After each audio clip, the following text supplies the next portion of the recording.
بسم اللہ الرحمن الرحیم۔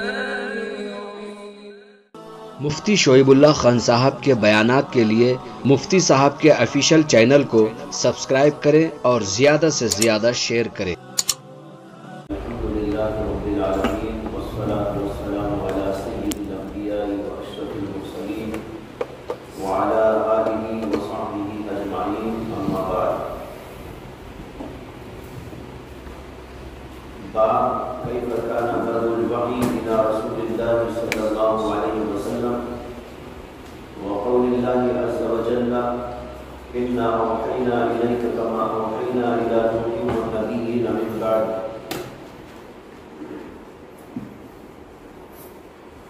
امام بخاری کا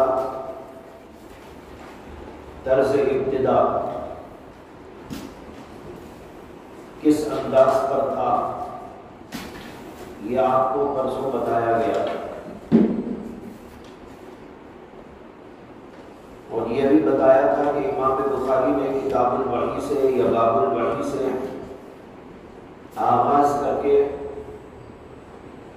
یہ بات ثابت کر دی اور اہل سنت والجماعت کا عقیدہ واضح کر دیا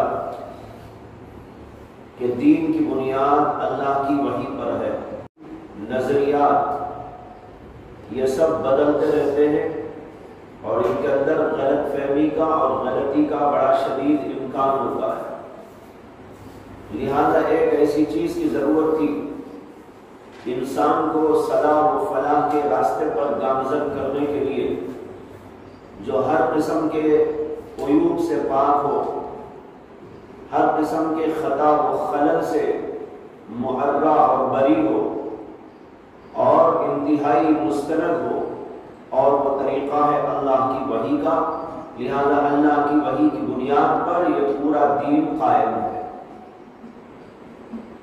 اس کے بعد اب اس بات پر غور کیجئے کہ امام بخاری نے جو پہلا باب باندھا ہے وہ ہے کیف کان بدء الوحی الی رسول اللہ صلی اللہ علیہ وسلم وقول اللہ عز وجل انا اوحینا الیک کما اوحینا الی نوح والنبیین من بعد۔ یعنی یہ باب ہے اس بات کا کہ رسول اللہ صلی اللہ علیہ وسلم پر وحی کی ابتدا کیسے ہوئی، اور یہ باب اللہ کے اس قول کا بھی ہے کہ اللہ نے فرمایا کہ ہم نے آپ پر اس طرح کی وحی کی ہے جیسے کہ ہم نے حضرت نوح کی طرف وحی بھیجی تھی اور ان کے بعد آنے والے نبیوں پر بھیجی تھی۔ یہ دو باتیں ہیں جو اس باب میں امام بخاری رحمۃ اللہ علیہ نے بطور عنوان قائم کیے۔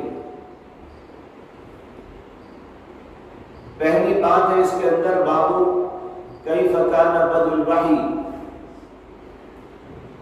بظاہر ایسا لگتا ہے کہ امام بخاری رحمۃ اللہ علیہ یہ بات بیان کرنا چاہتے ہیں اس باب میں کہ اللہ کے رسول علیہ السلام پر وحی کا آغاز جو ہوا تھا اس کی کیفیت کیا تھی، اس کا انداز کیا تھا۔ اسے کہ بظاہر الفاظ ایسے ہی ہیں، کیف کان بدء الوحی، بدء کے معنی ہے ابتدا، اللہ کے رسول کی طرف وحی کی ابتدا کیسی ہوئی، کیا انداز پر ہوئی۔ لیکن جب ہم امام بخاری کے اس باب میں ذکر کردہ احادیث کو دیکھتے ہیں، اور وہ کل 6 احادیث ہیں جنہیں امام بخاری نے اس باب کے تحت درج کیا، تو ان 6 کی 6 احادیث کے اندر رسول اکرم صلی اللہ علیہ وسلم پر وحی کی ابتدائی کیفیت کا کہیں ذکر نہیں ملتا، صرف ایک حدیث کے اندر ملتا ہے۔ ایک حدیث ایسی ہے جو اس باب میں آئی جس میں یہ آیا ہے کہ اللہ کے نبی علیہ السلام پر ابتدائی وحی کیسی نازل ہوئی۔ جس میں ایک قصہ آیا ہے کہ آپ غار حرا میں تھے، اللہ کا فرشتہ آیا اور اس نے کہا اقرا، پڑھیے۔ اللہ کے نبی نے کہا ما انا بقاری۔ فرشتے نے نبی اکرم صلی اللہ علیہ وسلم کو اپنے سینے سے لگا کر دبوچا اور پھر چھوڑ کر کہا اقرا۔ آپ نے دوبارہ وہی جواب دیا ما انا بقاری۔ فرشتے نے پھر دوبارہ آپ کو سینے سے چمٹایا اور زور سے دبایا اور پھر کہا اقرا۔ آپ نے پھر وہی کہا ما انا بقاری۔ تو اس کے بعد پھر فرشتے نے دبوچا سینے سے لگا کر، پھر کہا اقرا بسم ربک الذی خلق۔ تو اللہ کے نبی علیہ السلام کی زبان مبارک پر یہ الفاظ جاری ہو گئے۔ یہ قصہ آگے آ رہا ہے ایک حدیث میں۔ اس میں تو ہے کہ ابتدائی کیفیت وحی کی کیسی ہوئی تھی، کیا انداز پر وحی نازل ہوئی تھی، لیکن اس ایک حدیث کے علاوہ کسی بھی حدیث کے اندر وحی کی ابتدائی کیفیت کا کوئی تذکرہ موجود نہیں۔ اب سوال قائم ہو گیا، سوال کھڑا ہو گیا کہ امام بخاری نے تو باب قائم کیا ہے کیف کان بدء الوحی الی رسول اللہ صلی اللہ علیہ وسلم، لیکن اس کے اندر جو احادیث لائے ہیں ان میں سے صرف ایک حدیث کے اندر ابتدائی کیفیت وحی کی بیان کی گئی، کسی اور کے اندر بھی بیان کی گئی۔ تو پھر سوال یہ ہے کہ باب ہے ایک اور احادیث اس کے اندر لائے ہیں کچھ اور، اس کے بہت سارے جوابات دیے گئے ہیں۔ مختلف شراح نے مختلف انداز سے امام بخاری رحمۃ اللہ علیہ کے اوپر عائد ہونے والے اس اشکال و اعتراض کا جواب دینے کی کوشش کی ہے۔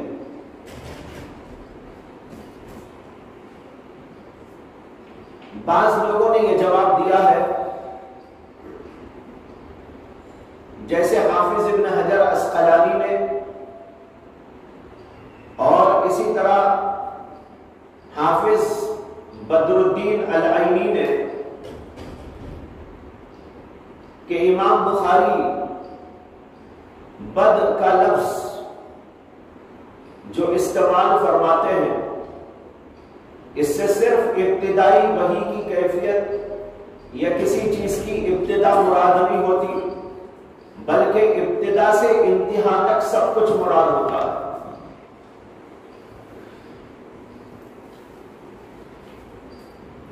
جیسے خود امام بخاری نے آگے چل کر ایک اور باب قائم کیا ہے کتاب الصلاۃ کے تحت، اس کا عنوان ہے باب بدء الاذان، اذان کی ابتدا کا بیان۔ لیکن وہاں صرف ابتدا کا ذکر نہیں ہے، ابتدا کا ذکر بھی ہے، ابتدا کے علاوہ مختلف اذان کے مسائل پر احادیث کو انہوں نے جمع کیا ہے۔ بولنے کو تو لکھ دیا بدء الاذان، لیکن صرف ابتدائی مسائل یا ابتدا اذان کی کیسی ہوئی یہ بتانا مقصود نہیں ہے، بلکہ اذان سے متعلق جملہ باتیں جو بھی ان کے ذہن میں تھی یا جو بھی ان کو لانا تھا وہ سب بیان کرنا۔ اسی طرح ایک اور جگہ باب قائم کیا باب بدء الحیض، حیض کی ابتدا، لیکن حیض کی ابتدا کا عنوان تو ہے، لیکن وہاں پر بے شمار مسائل حیض سے متعلق بیان کر دیے گئے ہیں، صرف ابتدا کی بات بیان نہیں کی گئی۔ اس سے حافظ ابن حجر عسقلانی نے اور حافظ عینی نے، دونوں حضرات نے یہ بات اخذ کی ہے کہ امام بخاری یہ لفظ بد استعمال کرتے ہیں تو ان کی مراد صرف ابتدا نہیں ہوتی، بلکہ ابتدا کے علاوہ ابتدا کے بعد پیش آنے والے جملہ حالات اور جملہ مسائل سب کچھ ہوا کرتے ہیں۔ گویا کہ ایسا سمجھ لیجئے کہ لفظ بد کا استعمال امام بخاری تاریخ کے معنی میں کرتے ہیں۔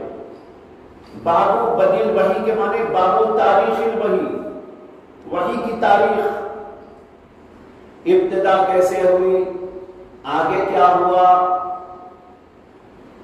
کیا کیا صورتیں پیش آئی وغیرہ وغیرہ سب کچھ اس کے اندر بیان کرنے کی کوشش کریں گے۔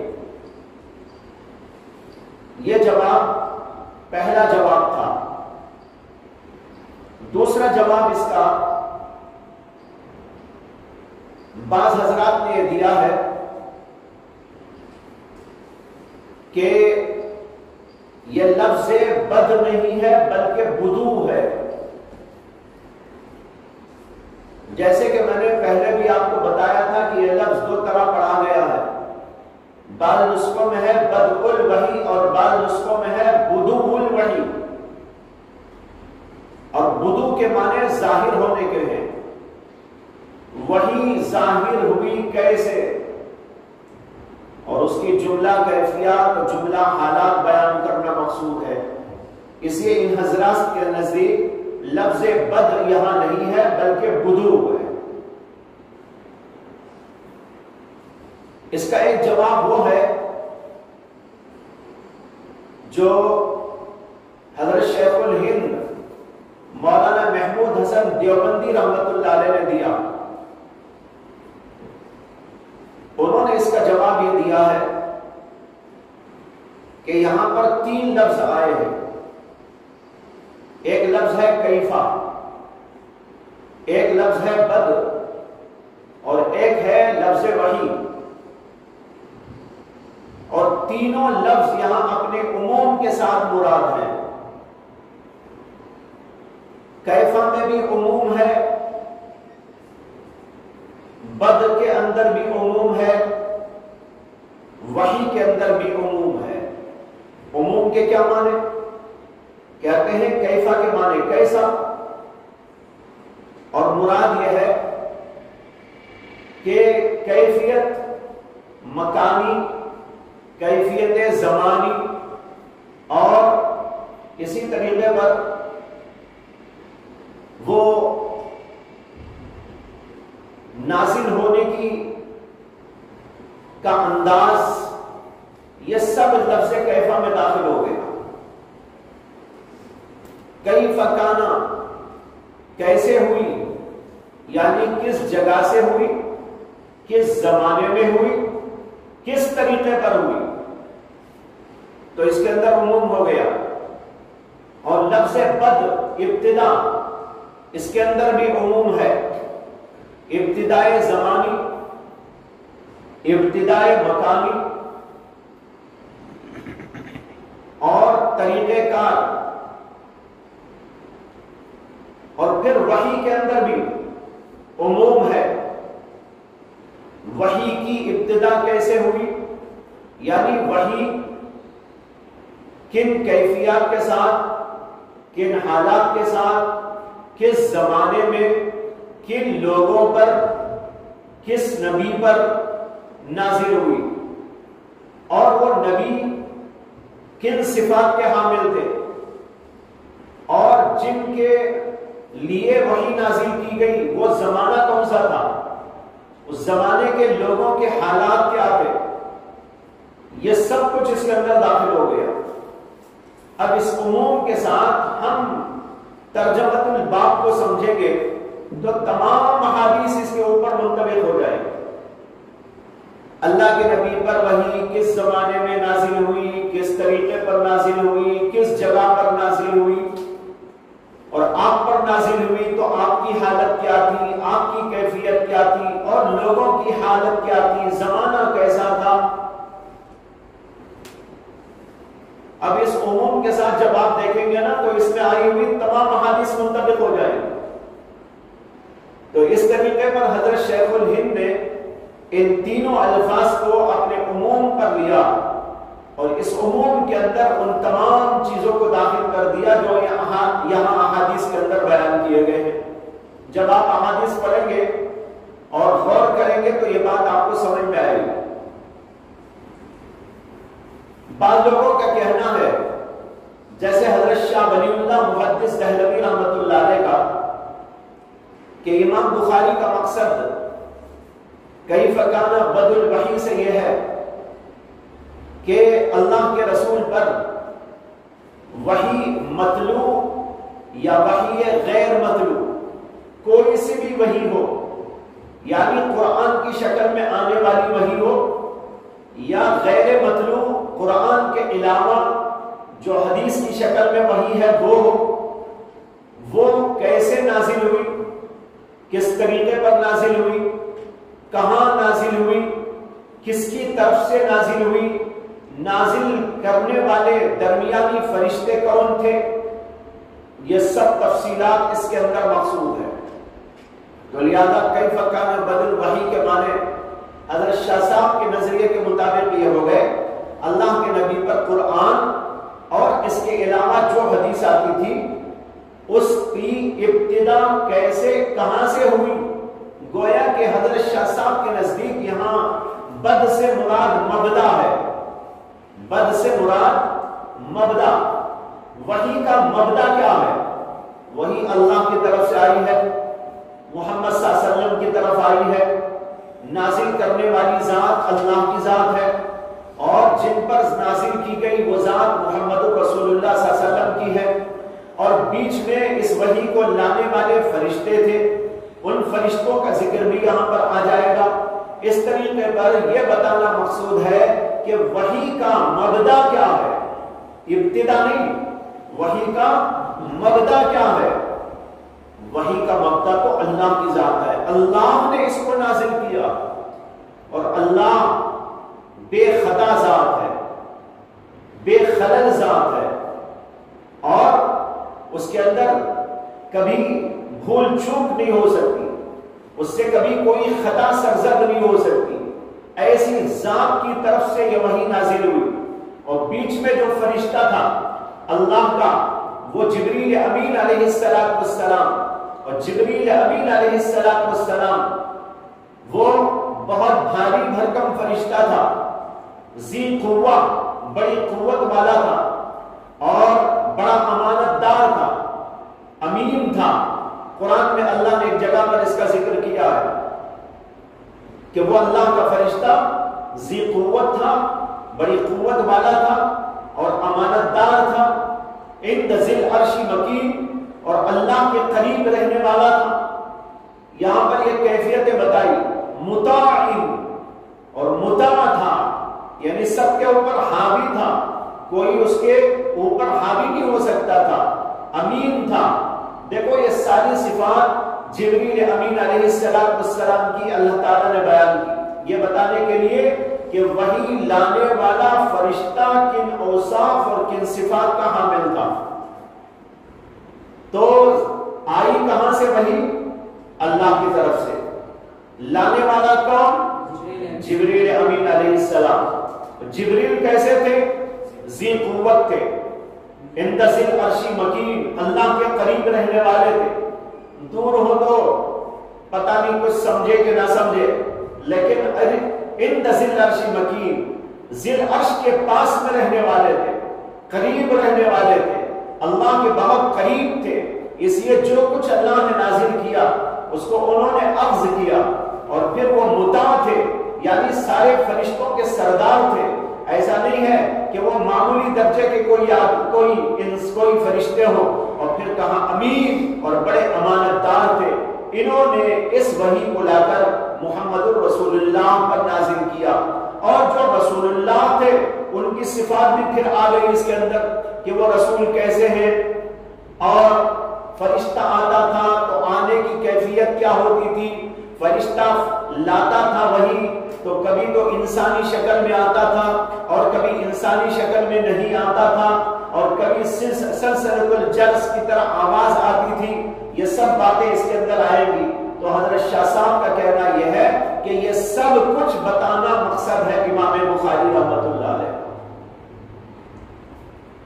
تو یہ سارے جوابات ہوئے اس اشکال کے جوابات کہ لفظ بد کے معنی تو ہے ابتدا، تو صرف یہاں ابتدائی کیفیت ہی پر ساری احادیث نہیں ہے، تو پھر اس کا جواب کیا ہے؟ تو مختلف جوابات آپ کے سامنے اس سلسلے میں ذکر کیے گئے۔ اس کے بعد یہ دیکھیے کہ امام بخاری نے اسی باب کے اندر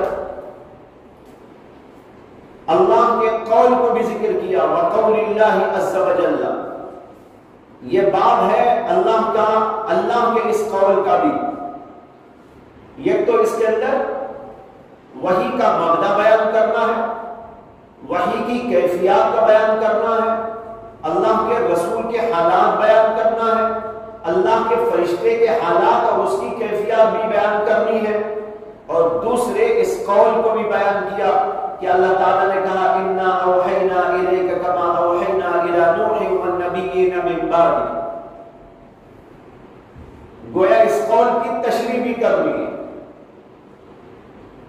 اور اس میں اس طرف بھی اشارہ ہے کہ اللہ کی طرف سے وحی جو آئی تھی اس کے حامل محمد رسول اللہ صلی اللہ علیہ وسلم تھے۔ اسے کس میں ہے اِنَّا أَوْحَيْنَا إِلَيْكَ، اے نبی ہم نے آپ کے اوپر وحی نازل کی ہے۔ تو معلوم ہوا وحی کس پر نازل کی گئی؟ محمد رسول اللہ صلی اللہ علیہ وسلم پر۔ تو اللہ کے نبی کا نبی ہونا، رسول ہونا اس سے ثابت ہو گیا۔ تو دیکھو ایک اللہ کی طرف سے وحی آئی، لانے والا فرشتہ تھا، اور کس پر وحی نازل ہوئی؟ وہ اس آیت نے بتا دیا کہ وہ وحی نازل ہوئی محمد رسول اللہ صلی اللہ علیہ وسلم پر۔ اس میں یہ ثابت کرنا چاہتے ہیں کہ نبی اکرم صلی اللہ علیہ وسلم جن کا اسم گرامی احمد و محمد ہے، وہ وحی کے حامل تھے، وہ اللہ کے رسول تھے، اللہ کے پیغمبر تھے۔ اسی لیے تو اللہ نے آپ کے اوپر وحی نازل کی۔ جس پر وحی نازل ہوتی ہے وہی نبی ہوا کرتا ہے، اور جس پر کوئی خاص شریعت نازل ہوتی ہے اس کو رسول کہا جاتا ہے۔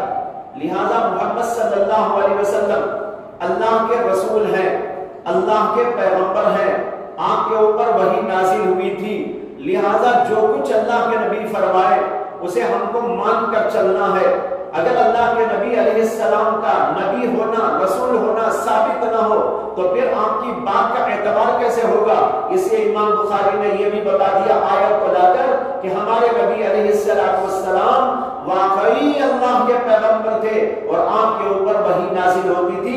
اس کی دلیل یہ ہے کہ اللہ کہتے ہیں اِنَّا أَوْحَيْنَا إِلَيْكَ، ہم نے آپ کے اوپر وحی نازل کی۔ اب اس کے بعد تھوڑی سی گفتگو اس آیت کے بارے میں کرنا ہے کہ آیت میں کہا گیا اِنَّا أَوْحَيْنَا إِلَيْكَ، اس سے یہ بات تو ثابت ہو گئی کہ محمد صلی اللہ علیہ وسلم اللہ کے پیغمبر اور رسول ہیں، لیکن اس میں ایک بات یہ کہی گئی ہے کہ ہم نے آپ پر اس طرح کی وحی کی ہے جیسی وحی حضرت نوح علیہ السلام اور بعد میں آنے والے پیغمبروں پر کی ہے۔ یہاں پر سوال پیدا ہوتا ہے کہ نوح علیہ السلام سے پہلے بھی تو بہت سے پیغمبر آئے۔ نوح علیہ السلام سے پہلے آدم علیہ السلام پیغمبر، شیس علیہ السلام پیغمبر، الیاس علیہ السلام پیغمبر، حضرت ادریس علیہ السلام پیغمبر، اس کے علاوہ بھی بہت سے پیغمبر ہیں۔ حضرت آدم اور حضرت نوح کے درمیان بخاری ہی کی ایک روایت کے مطابق ابن عباس کہتے ہیں کہ 10 قرن گزرے ہیں، 10 صدیاں، آدم علیہ السلام سے حضرت نوح تک 10 قرن یعنی 10 صدیاں گزری ہیں۔ اب 10 صدیاں گزر گئی تو اس کے اندر کتنے پیغمبر آئے ہوں گے؟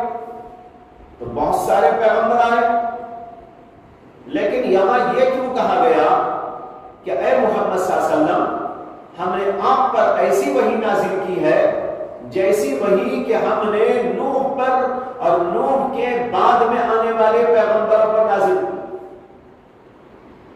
یہ کیوں نہیں کہا گیا ہم نے آپ پر ایسی وحی نازل کی ہے کما اوحینا الی آدم والنبیین من بعدہ، آدم پر اور آدم کے بعد آنے والے پیغمبروں پر نازل کی؟ ایک سوال ہے، اس سوال کا جواب یہ ہے کہ بعض لوگوں نے کوئی کہہ دیا کہ آدم علیہ السلام پیغمبر ہی نہیں تھے، لیکن یہ بات غلط ہے۔ مسلم شریف کی حدیث کے اندر تصریح موجود ہے، اور قرآنی دلالات اور قرآنی اشارات بھی صاف طریقے پر بتاتے ہیں کہ آدم علیہ السلام بھی اللہ کے پیغمبر تھے، سب سے پہلے انسان بھی تھے، سب سے پہلے پیغمبر بھی تھے، اس لیے جواب تو غلط ہے۔ دوسرا جواب اکثر علماء نے یہ دیا ہے کہ بے شک اللہ کے نبی نوح علیہ السلام سے پہلے بھی بہت سے پیغمبر آئے، لیکن یہاں تخصیص جو کی گئی کہ ہم نے آپ پر اس طرح کی وحی نازل کی ہے جیسی وحی نوح اور نوح کے بعد آنے والے پیغمبروں پر کی، تو اس کی ایک خاص وجہ ہے، اور وجہ یہ ہے کہ نوح علیہ السلام سے پہلے جو پیغمبر آتے تھے ان پیغمبروں پر عموماً وحی تکوینی نازل ہوتی تھی، اور حضرت نوح علیہ السلام پر وحی تکوین کم، وحی تشریع زیادہ نازل ہوئی۔ ویسے ہر نبی کے ساتھ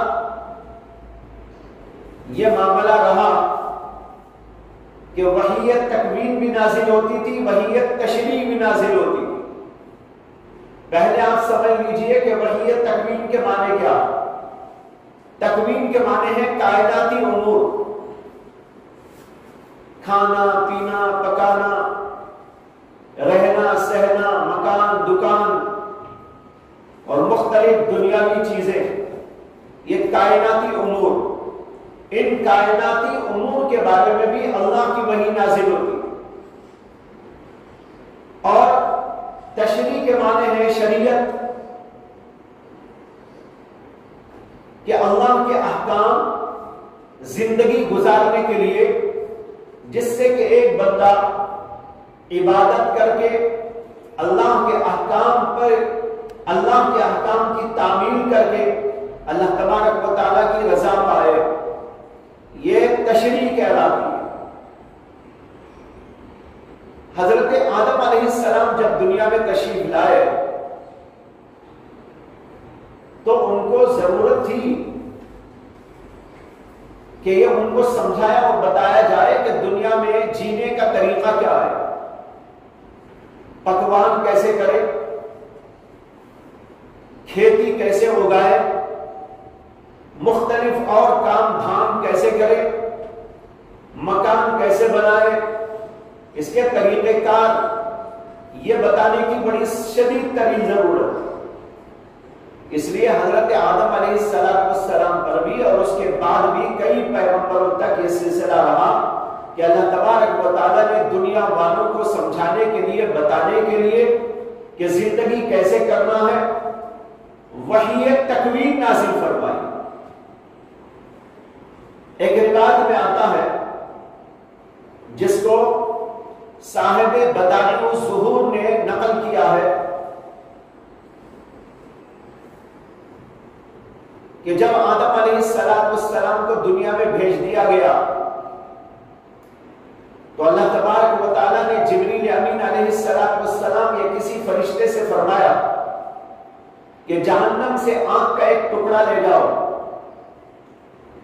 اور اسے پہلے 7 سمندروں میں ڈبوتے جاؤ تاکہ اس کی شدت میں خفت آ جائے، اس سے کہ جہنم کی آگ تو بہت تیز ہے، اگر اس آگ کو دنیا میں ڈال دیا جائے تو دنیا جل جائے۔ اس لیے اللہ تبارک و تعالیٰ نے اس کو ٹھنڈا کر کے لے جانے کے لیے فرمایا کہ 7 سمندروں میں اس کو ڈبو کے لے جاؤ۔ جب ایک کسی سمندر میں اس کو ڈبویا جاتا تھا، بس وہ اتنا ٹکڑا تھا آگ کا، تو پورے کا پورا پانی سمندر کا کھولنے لگتا تھا۔ پھر دوسرے سمندر میں، پھر تیسرے سمندر میں ذرا ذرا سی اس کی شدت کم ہوتی گئی، کم ہوتی گئی، یہاں تک کہ بہت کم ہونے کے بعد جب وہ قابل استعمال، وہ قابل استفادہ، وہ قابل انتفاع ہو گئی، تب اللہ نے کہا کہ اس کو لے جاؤ اور آدم علیہ السلام کو اس کے ذریعے سے پکوان سکھاؤ، پکانا کیسے چاہیے، آگ جلانا ہے، آگ موجود ہے، اس آگ کے ذریعے سے پکوان ہوتا ہے، پھر کن چیزیں کیسے اگائی جائیں گی اور اگیں گی تو کیا کیا چیزیں پیدا ہوں گی، اور پھر ان چیزوں کو کیسے کاٹا جائے گا، کیسے کوٹا جائے گا، کس طریقے پر بنایا جائے گا، کس طریقے پر پکایا جائے گا، پھر کس طریقے پر کھایا جائے گا۔ آدم علیہ السلام تو جنت میں رہتے تھے، وہاں جو جی چاہتا تھا وہ سب کچھ ان کے سامنے حاضر ہو جاتا تھا۔ وَلَكُمْ فِيهَا مَا تَشْتَهِي أَنفُسُكُمْ وَلَكُمْ فِيهَا مَا تَدَّعُونَ، جو مانگو گے وہ ملے گا، جو خواہش کرو گے وہ موجود ہوگا۔ تو وہاں تو وہ سلسلہ تھا، لیکن جب دنیا میں بھیجا گیا تو یہاں پر مصیبتیں، پریشانیاں ہی پریشانیاں، بھوک لگ رہی ہے، کھانا نہیں ملتا، پانی نہیں ملتا، اور اس کے لیے محنت اور مجاہدہ، اس کو سب سکھانے کے لیے آئے اللہ کے فرشتے، اور یہ اللہ کی طرف سے بطور وحی ان کو سکھایا گیا۔ اس طرح تھوڑا تھوڑا جیسا زمانہ بڑھتا رہا، انسان بڑھتے رہے، پیغمبر آتے رہے، ان کو کچھ باتیں سکھائی بتائی جاتی رہی۔ یہیں سے یہ بھی ثابت ہو جاتا ہے کہ تاریخ دان کہتے ہیں کہ ایک زمانہ انسان پر ایسا گزرا کہ اس زمانے میں وہ کچا گوشت کھاتا تھا، کچی چیزیں کھاتا تھا، ننگا پھرا کرتا تھا، کپڑے تو موجود نہیں تھے، ننگا یوں ہی پھرا کرتا تھا جیسے کہ جانور ہوا کرتے ہیں، اور گھر پر تو ہوتے نہیں تھے، اس لیے کہیں سرن بنا لیتا تھا، سرن میں جانوروں کی طرح جا کے رہتا تھا۔ بلکہ بہت سارے مؤرخین یہ بات لکھتے ہیں، لیکن یہ مؤرخین جتنے بھی ہیں یہ اس دور کے لوگ ہیں جب دنیا میں تاریخ لکھے جانے کے قابل ہو گئی۔ جس زمانے کی وہ بات لکھ رہے اس زمانے میں وہ تھے ہی۔ اب ان سے کوئی پوچھے کہ تم نے کب دیکھا انسان کو گھومتے پھرتے ننگا، اور تم نے کب دیکھا تھا ان کو کہ وہ کچا گوشت کھاتے تھے، کچی چیزیں کھایا کرتے تھے؟ بس یہ قیاس آرائی ہے، ورنہ تو روایت سے ثابت ہوتا ہے کہ اللہ نے پہلے ہی دن سے حضرت آدم علیہ السلام کو بھی اور پھر اس کے بعد آنے والے پیغمبروں کو بھی دنیا میں جینے کا سلیقہ آسمانوں سے نازل فرمایا اور فرشتوں کے ذریعے سکھایا، پکوان بھی سکھایا اور چیزیں اگانا بھی سکھایا اور کپڑوں کا سلسلہ بھی سکھایا۔ ہر چیز تھوڑا تھوڑا سکھائی جاتی ہے، اور پھر اس کے اندر ہر دور کے اندر ترقی ہوتی رہی۔ جب ایک حد تک انسان اپنی ضروریات کو سمجھ لیا، کھانے کا، پینے کا، پہننے کا، اوڑھنے کا، مکان کا، دکان کا کچھ سلسلہ سمجھ میں آ گیا، پھر اللہ نے چھوڑ دیا کہ اب تم اپنی عقل کی بنیاد پر اس میں ترقی کرو۔ چنانچہ اب انسان اسی میں عقل کی بنیاد پر، تجربات کی بنیاد پر، اپنے علم کی بنیاد پر ترقی کرتا جا رہا ہے۔ نئے نئے ڈیزائن کے کھانے بن رہے ہیں، نئی نئی ڈشیں تیار ہو رہی ہیں، نئے نئے انداز کے کپڑے بن رہے ہیں، اور مکانات، دکانات اور یہ سب کچھ ترقی کے دور سے گزر رہی ہے، اور یہ سب آگے چلتے ہوئے پتہ نہیں کہاں سے کہاں تک پہنچ جائے۔ لیکن شروع دور میں اللہ کی وحی ان چیزوں کے بارے میں آتی تھی۔ ہاں، اس کے ساتھ ساتھ چونکہ تمام کے تمام انسان اللہ کو ماننے والے تھے، وہاں کوئی کافر نہیں تھے، وہاں کوئی دو رائے نہیں تھی، وہاں پر سمجھانے بجھانے کے لیے کوئی زیادہ ضرورت بھی نہیں تھی۔ بس اللہ کی وحی آئی، توحید کا پیغام، جتنے انسان ہیں وہ سب کے سب توحید پرست ہیں۔ اللہ نے قرآن میں کہا ہے کان الناس امۃ واحدہ، تمام کے تمام انسان ایک ہی ایک دین پر تھے، سب کا سب ایک دین، اللہ کو ماننے والے، اللہ کی عبادت کرنے والے۔ جو ان کو کہہ دیا حلال یہ، حرام یہ، اچھا یہ، برا یہ، حرام تھا بھی نہیں اس زمانے میں، بچانے کی ضرورت بھی نہیں تھی۔ بس اس طریقے پر اس دور کے اندر زیادہ تر وحی نازل ہوتی تھی تکوینی، اور کچھ چیزیں دین و شریعت کے بارے میں نازل ہوتی تھی، اس کے اوپر انسان عمل کرتا تھا اور اپنی زندگی گزارا کرتا تھا۔ پھر اس کے بعد جب نوح علیہ السلام کا زمانہ آیا تو نوح علیہ السلام کے زمانے تک تکوینی امور تقریباً سب نازل کر دیے گئے۔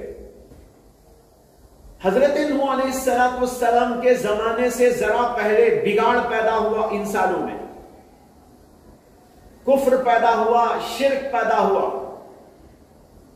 لوگوں نے اپنے نیک لوگوں، بزرگوں، اللہ کے پیغمبروں کی تصویریں بنائی، یعنی ان کے مجسمے بنائے، اور ان مجسموں کو اپنی عبادت گاہوں میں رکھا، اور پھر بعد میں آنے والے لوگوں نے انہی کی عبادت شروع کر دی۔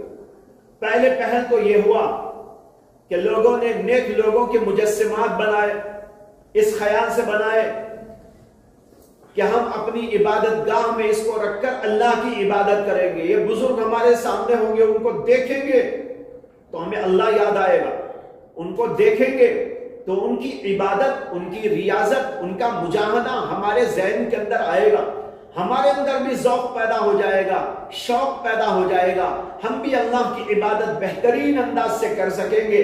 اس کے لیے انہوں نے اپنے زمانے کے بزرگوں کے بت بنا بنا کر مسجدوں میں رکھ دیے۔ اس کے بعد ایک نسل گزر کر جب دوسری تیسری نسل آئی، انہوں نے سمجھا یہی ہمارا خدا ہے، اسی کی عبادت شروع کر دی، اور پھر کفر و شرک پھیل گیا۔ جب کفر و شرک کا یہ دورہ ہوا تو اللہ تبارک و تعالی نے سیدنا نوح علیہ السلام کو مبعوث فرمایا اور ان کے ذریعے توحید کا پیغام بھیجا۔ اس سے پہلے اس کی ضرورت ہی نہیں تھی، اس سے کہ یہ بگاڑ ہی نہیں تھا، کفر ہی نہیں تھا، شرک ہی نہیں تھا۔ ہاں کچھ معصیتیں تو تھی، گناہ کی باتیں تھی، جیسے کہ آدم علیہ السلام کے بیٹے نے اپنے بھائی کو قتل کر دیا تھا، حسد پیدا ہو گیا تھا، تو اس طرح کی چیزیں تھی، اس کی اصلاح ہو رہی تھی پیغمبروں کے ذریعے۔ لیکن اس کی ضرورت نہیں تھی کہ لوگوں کو یہ بتایا جائے کہ ایک خدا کی عبادت کرو، بتوں کی عبادت نہ کرو، اس لیے کہ بتوں کا سلسلہ ہی نہیں تھا، شرک کا کوئی سلسلہ ہی نہیں تھا، ساری کے ساری دنیا ایمان والی، سب کے سب لوگ اللہ کی عبادت کے پرستار۔ لیکن جب نوح علیہ السلام کے زمانے سے ذرا پہلے یہ کفر و شرک اس طریقے پر پھیل گیا تو اللہ تبارک و تعالی نے سیدنا نوح علیہ السلام کو بھیجا کہ اب جا کر آپ ان کو بتائیں ایک اللہ کی عبادت کرنا ہے، بتوں کی عبادت نہیں کرنا ہے۔ یہاں سے سلسلہ تکوینی نہیں بلکہ تشریعی وحی کا بہت زوردار طریقے پر شروع ہوا۔ اور ہمارے نبی علیہ السلام جب آئے تو تب بھی دنیا میں یہی سلسلہ تھا، بتوں کی پوجا کا، کفر کا، شرک کا، درختوں کی پوجا، جانوروں کی پوجا، بہت ساری اور چیزوں کی پوجا، اور پتھروں کی پوجا، پتہ نہیں کس کس چیز کی پوجا کرتے تھے، جو نظر آیا اسی کی پوجا شروع کر ڈالی۔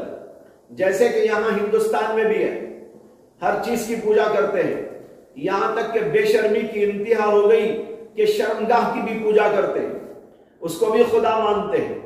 ایسی قوم بھی یہاں ہندوستان کے اندر موجود ہے، آج بھی یہ لوگ جو ہے یہ سب کچھ کرتے رہتے ہیں اور انہیں شرم ہی نہیں آتی۔ عجیب بات ہے، اتنی بے حیائی کی بات، عورت مرد کی شرمگاہ کی، مرد عورت کی شرمگاہ کی پوجا کرتے ہیں۔ بہت سارے علاقوں کے اندر آج بھی ایسا ہوتا ہے، ننگے مرد، ننگی عورتیں ایک دوسرے کے سامنے ہاتھ جوڑ رہی ہیں ان کی شرمگاہ کو پوجا کرنے کے لیے۔ لا حول ولا قوت الا باللہ۔ اس طرح اس دور کے اندر بھی تھا، تو ہمارے نبی علیہ السلام کو بھی اسی طرح کی وحی دے کر بھیجا، جیسے کہ وحی حضرت سیدنا نوح علیہ السلام اور نوح علیہ السلام کے بعد کے پیغمبروں کے اوپر نازل فرمائی گئی۔ اب آپ کو سمجھ میں آیا ہوگا کہ نوح کی تخصیص کیوں ہے، نوح کے بعد کے پیغمبروں کی تخصیص کیوں ہے۔ سمجھ میں آئی نا بات؟ یہ ہے وجہ جس کے لیے اللہ نے فرمایا اِنَّا أَوْحَيْنَا إِلَيْكَ كَمَا أَوْحَيْنَا إِلَى نُوحٍ وَالنَّبِيِّينَ مِن بَعْدِهِ۔ اگرچہ آپ پر وحی آئی ہے تو ایسی وحی بھی آئی ہے جیسے کہ اور پیغمبر پر آئی، اور جیسے کہ میں نے شروع میں اشارہ دیا، تکوینی امور سے متعلق بھی ہر نبی کو کچھ نہ کچھ بتایا گیا ہے۔ یہاں تک کہ ہمارے نبی علیہ السلام نے بھی اللہ کی طرف سے وحی پا کر تکوینی کچھ باتیں بھی بیان فرمائی. جیسے مثال کے طور پر طب کے بہت سے اصول بیان فرمائے، ڈاکٹری کے اصول بیان فرمائے، کیا کھائیں تو کیا فائدہ ہے، کیا کھائیں تو کیا نقصان ہے، انسان کی طبیعت کے لیے کون سی چیزیں مفید ہیں، کون سی چیزیں مضر ہیں، فلاں بیماری کا کیا علاج ہے، فلاں بیماری کا کیا علاج ہے. مستقل طور پر احادیث کے اندر وہ احادیث موجود ہیں جو طب سے متعلق ہیں، اور بعض علماء نے ان کو الگ بھی لکھ دیا طب نبوی کے نام سے. الگ الگ کتابیں بہت سارے عنوانات کے ساتھ لکھی گئی، اور ان کے اندر ان احادیث کو جمع کرنے کی کوشش کی گئی جو نبی اکرم صلی اللہ علیہ وسلم نے زندگی کے اصول، طریقوں اور اسی طرح خاص طور پر طب سے متعلق بیان فرمائے، صحت کے بارے میں بیان فرمائے. اب یہ جو چیزیں ہیں یہ شریعت نہیں ہے. یہ کھائیں تو یہ فائدہ، شہد کا یہ فائدہ، فلاں چیز کا یہ فائدہ، ملی کھانے کا یہ فائدہ، احادیث کے اندر یہ سب کچھ موجود ہے. بہت بڑا ذخیرہ موجود ہے. میں نے کہا نا کتابیں کی کتابیں اس کے اوپر لکھی ہوئی موجود ہیں، لیکن ان کا تعلق تکوینی امور سے ہے، ان کا تعلق شرعی باتوں سے نہیں ہے. اگر کوئی وہ نہ کرے تو گناہ تو نہیں ہوگا، ہاں البتہ برکت سے محروم رہے گا. یعنی اللہ کے نبی نے جو طب کے اصول بیان کیے وہ نہیں قبول کرے گا، اس پر نہیں چلے گا، تو جو ہے اس کی برکت سے محروم ہوگا، لیکن گناہ تو اسے نہیں ہوگا. لیکن نماز، روزہ، حج و زکوٰۃ اور مختلف طرح کی عبادات اور دیگر اور سلسلوں کے احکامات جو شرعی طور پر آپ پر نازل ہوئے، اور یہی شریعت آپ کا مقصود بھی ہے، اور زیادہ تر اللہ کے نبی پر اسی طرح کی وحی نازل ہوئی ہے. اس کی مخالفت کرنے اور اس سے ہٹنے پر گناہ بھی ہو. سمجھ میں آئی نا بات؟ حدیث کے اندر یہ واقعہ آتا ہے کہ ایک صحابی کو جو ہے دست ہونے لگے تھے، بہت دست ہو رہے تھے. تو ایک آدمی نے آ کر اللہ کے نبی سے کہا کہ میرے بھائی کو بہت دست ہو رہے ہیں. نبی اکرم صلی اللہ علیہ وسلم نے فرمایا کہ شہد پلاؤ. اس کو شہد پلایا گیا، لیکن دست اور زیادہ ہو گئے. پھر آ کر شکایت کی کہ یا رسول اللہ اور زیادہ ہو گئے. آپ نے کہا نہیں، شہد پلاؤ. اور زیادہ ہو گئے. پھر آ کر کہا تو اللہ کے نبی نے کہا کہ شہد پلاؤ. میری بات سچی ہے، تمہارے بھائی کا پیٹ چھوٹا ہے. اب دیکھو اس میں ایک طب کی بات بتائی گئی ہے، اس کا فائدہ بتایا گیا ہے. اس طرح کی بے شمار احادیث ہیں، اور پیغمبروں پر بھی کبھی ضرورت اللہ تبارک و تعالیٰ نے وحی تکوینی نازل کی ہے. ایک حکیم صاحب تھے، انہوں نے مجھے ایک قصہ سنایا حضرت موسیٰ نبینا علیہ السلام کا. انہوں نے کہاں سے بیان کیا اس کا ماخذ تو مجھے نہیں معلوم، ہو سکتا ہے کہ اسرائیلی روایات میں سے ہو، لیکن ہے بڑا دلچسپ قصہ. قصہ یہ ہے کہ حضرت موسیٰ علیہ السلام کو پیٹ میں درد ہو گیا تھا. تو اللہ تعالیٰ سے انہوں نے کوہ طور پر جا کر شکایت کی. وہ کوہ طور پر اللہ سے ہم کلامی کے لیے تشریف لے جاتے تھے. اللہ سے عرض کیا کہ اللہ، پیٹ کی بڑی شدید تکلیف ہے، اس کے لیے میں کیا کروں؟ اللہ تعالیٰ نے کہا کہ چاول کا استعمال کرو. انہوں نے آنے کے بعد چاول پکائے اور اس کو نوش جان کیا، لیکن تکلیف کم نہ ہوئی. دوبارہ تشریف لے گئے کوہ طور پر اور پھر عرض کیا. اللہ نے کہا چاول کھاؤ. پھر آ کر چاول کھائے، لیکن پھر بھی طبیعت نہیں سنبھلی. پھر تیسری دفعہ تشریف لے گئے اور پھر عرض کیا کہ اللہ اب بھی افاقہ نہیں ہے، بلکہ افاقے کی جگہ اضافہ ہے. کیا کروں؟ اللہ نے کہا حکیم صاحب کو دکھاؤ. اللہ نے کہا حکیم صاحب کو دکھاؤ. اب حکیم صاحب کے پاس گئے تو حکیم صاحب کو دکھایا تو حکیم صاحب نے کہا چاول کھاؤ. انہوں نے کہا عجیب بات ہے، اللہ تعالیٰ نے بھی کہا چاول کھاؤ اور حکیم وہاں علاج جو ہے کھانے کے باوجود میرا نہیں ہوا، تکلیف کم نہیں ہوئی، اور یہاں حکیم صاحب کو دکھا رہا ہوں تو وہ بھی کہتے ہیں چاول کھاؤ. خیر پھر جا کر چاول پکا کے کھائے، طبیعت سمجھ گئی، طبیعت ٹھیک ہو گئی. تو موسیٰ علیہ السلام کے ذہن میں شبہ پیدا ہوا. پھر کوہ طور پر تشریف لے گئے اور اللہ تعالیٰ سے عرض کیا کہ اللہ پیٹ کے درد کا علاج آپ نے بتایا تھا اور آپ سے بڑھ کر کون جاننے والا. آپ نے کہا کہ چاول کھاؤ. میں نے چاول کھائے لیکن 1 سے 2-4 دفعہ کھانے کے باوجود میرا علاج نہ ہوا. آپ نے فرمایا کہ حکیم صاحب کو دکھاؤ. حکیم صاحب نے بھی وہی کہا، لیکن وہاں جا کر کھانے کے بعد مجھے طبیعت سنبھل گئی اور میرا علاج ہو گیا. اب میری سمجھ میں نہیں آ رہا ہے، آپ فرما رہے آپ کے حکم پر کھا رہا ہوں، علاج نہیں ہو رہا ہے. حکیم صاحب بول رہے اور ان کے بات پر عمل کر رہا ہوں تو میرا پیٹ کا درد غائب ہو جا رہا ہے. یہ کیا بات ہے؟ اللہ تعالیٰ نے کہا کہ بھائی علاج تو وہی تھا جو علاج میں نے بتایا، اور وہی بات میں حکیموں کے ذہنوں میں ڈالتا ہوں. اسے حکیم بولتا ہے تو وہ بھی دراصل میری طرف سے ہوتا ہے.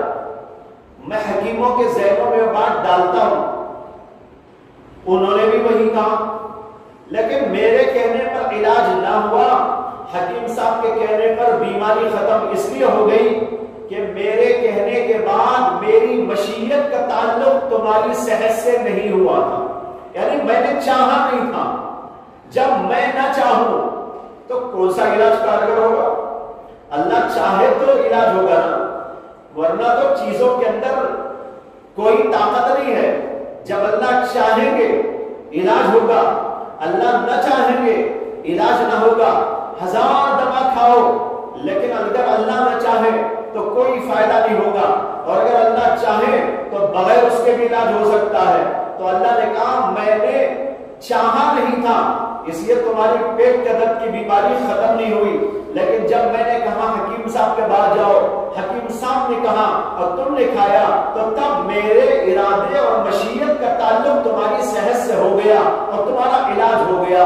اور میں یہ اس لیے کرتا ہوں کہ اگر تم لوگ میرے ہی سے معلوم کر کر کے دوا کر لیا کرو تو پھر حکیم صاحب کا کاروبار کیسے چلے گا؟ حکیم صاحب کا کاروبار کیسا چلے گا؟ میں نے دنیا کا نظام ایسا بنایا ہے، کرتا تو میں ہی ہوں، میرے ہی اشارے، میری ہی مشیت، میرے ہی ارادے، میری ہی طاقت، میری ہی قوت سے سب کچھ ہوتا ہے. لیکن میں نے سسٹم بنایا ہے، فلاں کے پاس جاؤ، فلاں حکیم کے پاس میں جاؤ، فلاں ڈاکٹر کے پاس میں جاؤ، اور یہ کرو اور وہ کرو. یہ دنیا کا سارا سسٹم سبب و مسببات سے ملا ہوا ہے اور ان کے درمیان میں دائر ہے. یہ اس لیے میں نے رکھا تاکہ دنیا کا سسٹم قائم رہے. اگر صرف اوپر سے معلوم کر کے علاج کر لیں گے تو حکیم صاحب کیا کریں گے؟ ہم مکھیاں اڑائیں گے. بہرحال یہ قصہ بڑا دلچسپ انہوں نے سنایا. وہ خود حکیم صاحب تھے. اب وہ کہاں سے بول رہے تھے مجھے تو نہیں معلوم. بہرحال لطیفہ سمجھ لیجئے، یہ واقعہ ہوگا، ہو بھی سکتا ہے، ناممکن تو نہیں ہے. بہرحال بھائی بتانا یہ تھا کہ وحی تکوینی بھی اللہ کی طرف سے نازل ہوتی تھی، اور اس کے بعد جب ایک حد تک دنیا کا کاروبار سمجھ گیا اور دنیا کے اندر یہ سسٹم قائم ہو گیا تو پھر اللہ تبارک و تعالیٰ نے مختلف ماہرین کے دل و دماغ اور ان کے تجربات پر اس کو چھوڑ دیا. آج اسی طرح یہ دنیا کا کاروبار جاری و ساری ہے. لیکن شریعت کا جہاں تک تعلق ہے وہ ہمارے نبی علیہ السلام پر اور اس سے پہلے کے پیغمبروں پر، اس کے بعد کے پیغمبروں پر، سب پر وہ سلسلہ ہمیشہ قائم و دائم چلا آ رہا تھا. آخر میں ہمارے نبی علیہ السلام تشریف لائے اور آپ کے اوپر یہ سلسلہ ختم کر دیا گیا اور قیامت تک کے لیے یہ شریعت کو محفوظ کر دیا گیا، قیامت تک کے انسانوں کے واسطے اس کو لازم اور لاگو کر دیا گیا کہ سب کچھ اس کے اندر بیان کر کے رکھ دیا گیا ہے۔ یہ ہے اِنَّا أَوْحَيْنَا إِلَيْكَ كَمَا أَوْحَيْنَا إِلَى نُوحٍ وَالنَّبِيِّينَ مِن بَعْدِهِ۔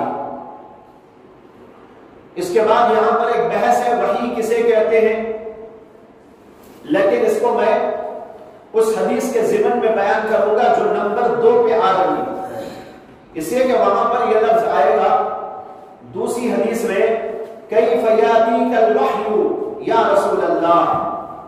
سوال ہے اللہ کے نبی سے کہ آپ کے اوپر وحی کیسی آتی ہے، کیسے آتی ہے۔ وہاں پر میں بتاؤں گا وحی کس کو کہتے ہیں، وحی کی اقسام کیا ہے، وحی کے طرق کیا ہے، یہ سب تفصیلات وہاں پر آئے گی۔ اس کے بعد اب پہلی حدیث، حدثنا الحمیدی قال حدثنا سفیان قال حدثنا یحیی بن سعید الانصاری قال اخبرنی محمد بن ابراہیم التیمی انه سمع علقمة بن وقاص الليثي يقول سمعت عمر بن الخطاب رضي الله تعالى عنه على المنبر يقول سمعت رسول الله صلى الله عليه وسلم يقول انما الاعمال بالنيات وانما لامرئ ما نوى فمن كانت هجرته الى دنيا يصيبها او الى امرأة ينكحها فهجرته ما هاجر اليه۔ باب کے تحت سب سے پہلی حدیث یہ ہے جس کو امام بخاری نے اپنے سب سے پسندیدہ استاد حضرت حمیدی سے روایت کیا ہے، اور یہ سلسلے سند جا کر حضرت عمر بن خطاب رضی اللہ تعالی عنہ پر مختتم ہوتا ہے۔ حضرت عمر بن خطاب نے منبر پر کہا، یعنی خطبہ دیتے ہوئے کہا، علن منبر کا مطلب یہی ہوا کہ وہ خطبہ دے رہے تھے، خطبہ دیتے دیتے انہوں نے یہ بھی کہا، سمعت رسول اللہ صلی اللہ علیہ وسلم، میں نے رسول اللہ صلی اللہ علیہ وسلم کو یہ کہتا ہوا سنا ہے، انما الاعمال بالنیات، اعمال کا دار و مدار نیتوں پر ہے، وانما لامرئ ما نوى، اور آدمی کے لیے وہی ملتا ہے جس کی وہ نیت کرتا ہے۔ فمن كانت هجرته الى دنیا يصيبها، پس جو آدمی کہ اس کی ہجرت دنیا کی طرف ہوتی ہے کہ اس کو حاصل کرے، اور الى امرأة ينكحها، یا کسی عورت کی طرف ہجرت کرتا ہے کہ اس سے نکاح کرے، فهجرته الى ما هاجر اليه، تو اس کی ہجرت اسی کی طرف ہے جس کی نیت کے ساتھ اس نے ہجرت کی ہے۔ یہ سب سے پہلی حدیث ہے۔ یہ حدیث اور 7 جگہ امام بخاری ذکر کریں گے، اور وہاں پر یہ حدیث پوری آئی ہے، یہاں پر مختصر آئی ہے۔ ایک جملہ یہاں امام بخاری نے کاٹ دیا، پوری حدیث میں یہ جملہ بھی آتا ہے، فمن كانت هجرته الى الله ورسوله فهجرته الى الله ورسوله ومن كانت هجرته الى دنيا يصيبها او امرأة الى امرأة ينكحها فهجرته الى ما هاجر اليه۔ یہ جو پہلا جملہ ہے، من كانت هجرته الى الله ورسوله فهجرته الى الله ورسوله، اس کو یہاں ذکر نہیں کیا امام بخاری نے، لیکن اور دیگر مقامات پر امام بخاری نے اس کا ذکر فرمایا۔ تو یہ ہو گئی پوری حدیث۔ جو آدمی کے ہجرت کرے اللہ کے لیے، اللہ کے رسول کے لیے، تو اس کی ہجرت اللہ کے لیے ہے، اللہ کے رسول کے لیے ہے، اور جو آدمی کے ہجرت کرے دنیا کے واسطے کہ کمائے، یا کسی عورت کے واسطے کہ اس سے نکاح کرے، تو اس کی ہجرت اسی کے لیے ہے جس کی نیت سے اس نے ہجرت کی ہے۔ یہاں پر سب سے اہم ترین سوال یہ ہے کہ یہ باب ہے کیف کان بدء الوحی، وحی کے آغاز یا وحی کے بارے میں، لیکن اس حدیث پاک میں وحی کے بارے میں ایک بات بھی موجود نہیں ہے، دور دور تک اس کا کوئی تذکرہ ہی نہیں ہے۔ اس میں تو یہ ہے